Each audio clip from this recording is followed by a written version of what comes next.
तो चलिए आज की क्लास शुरू करते हैं। आज हम पढ़ने वाले हैं रीजनिंग। रीजनिंग के अंतर्गत हम पढ़ेंगे लुप्त पदों को भरना, जो कि इस तरह से आपको दिया रहेगा।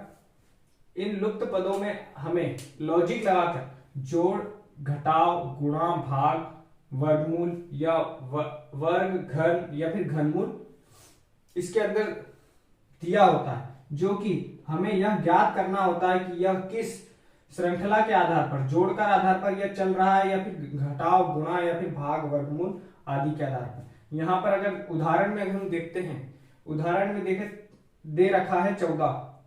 इन सभी को लॉजिक लगाकर यहाँ पर देखिए तो ये दे रखा है और यहाँ पर क्वेश्चन मार्क, इसको हमें ज्ञात करना है। तो देखते हैं इसके अंदर क्या लॉजिक लगा है। सबसे पहले हम जोड़ लगाकर देखते हैं यह काम कर रहा है कि नहीं। 3 + 4 + 7, अगर इन सभी को जोड़ा जाए तो देखते 4 3 7 + 7 = 14, यानी कि हमारा लॉजिक बिल्कुल सही जा रहा है। उसी तरह से हम अगला वाला करेंगे। 5 + 3 + 2, टोटल अगर जोड़ा जाए 8 + 2, टोटल 10, यानी कि ये भी सही गया। इसी तरह हम अगला वाला करेंगे। 7 7 + 2 + 5, 5 7 5 और 7 हो गया 9, 9 + 5 40, यानी कि इसका आंसर 14 आएगा। इसका आंसर 14 आएगा। इसी प्रकार हम अगले क्वेश्चन की तरफ बढ़ते हैं। चलिए तो अगला क्वेश्चन स्टार्ट करते हैं। देखिए यहाँ पर क्या लॉजिक लगाया होगा। अगर हम जोड़ करके सबसे पहले देखते हैं तो अगर इसमें हम जोड़ कर देते हैं तो आ जाएगा 14 + 12 प्लस ये चारों कोणों का अगर जोड़ करते हैं तब +7 + 3, अगर 14 और 12 को जोड़ दिया जाता है तो हो जाएंगे 26 प्लस इधर 7 और 3 को जोड़ दिया जाता है तो 10, टोटल हो गए हैं हमारे 36, यानी कि इसका आंसर बिल्कुल करेक्ट हो जाता है। इसी तरह हम अगला वाला करके देखेंगे। यहां पर जैसे कि देखा जा रहा है कि 3 संख्या दे रखी है और एक टोटल करके लिख दिया गया है, तो यहां पर हम पहले चारों कोनों की संख्याओं को लिख लेंगे। 9 + 11 + 16 = 54, और हमें यहां की संख्या ज्ञात करनी है। 9 और 11 को अगर जोड़ देते हैं तो 20 + 60 = 54।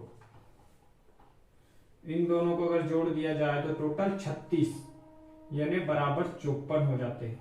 अगर इसमें से इस संख्या को घटा दिया जाएगा तो आपका आंसर ये आ जाएगा। चलिए इसको घटाकर देखते हैं। 54 - 36, 14 में से 6 गए 8, और इधर आ गया आपका 5 में से अगर 3 गए, 4 बचे होंगे, 4 में से अगर 3 जाते हैं तो 1 बचेगा, यानी कि यहां पर आपका आंसर आ जाएगा 18। इसी प्रकार आपको नीचे वाला करना है, और नीचे वाले में क्या लॉजिक लगा हुआ है आपको ध्यान देना है। अगर इसमें जोड़ करके देखा जाए तो 7 और 5 केवल 13 होते हैं, लेकिन यहां पर 35 दे रखा है। यहां पर गुणा लगा के देखते हैं। 7 और 5, 7 × 5 = 35, यानी कि यह लॉजिक बिल्कुल सही जा रहा है। उसी तरह अगला वाला देखेंगे। 9 × 54, यानी कि यह भी बिल्कुल राइट है। 11 × 5 = 55, सही। इसी तरह से हम अगले वाले बॉक्स में यहाँ पर जो क्वेश्चन मार्क है इसकी संख्या ज्ञात करनी है। 4 का गुणा अगर 1 में कर दिया जाए तो हो जाएगा 4, और 2 का गुणा अगर 5 में कर दिया जाए तो हो जाएगा 10। इसी तरह अगर 3 का गुणा 6 में यहाँ पर कर दिया जाए तो हो जाएगा 18, यानी कि इसका भी आंसर 18 है। इसी प्रकार हम अगला 2 क्वेश्चन और देखते हैं। चलिए अगला क्वेश्चन देखते हैं। इसके अंदर हमें एक सर्किल दे रखा है और सर्किल के अंदर कुछ नंबर भरे हुए हैं, और यहाँ पर क्वेश्चन मार्क दे रखा है। इसका आंसर हमें ज्ञात करना है।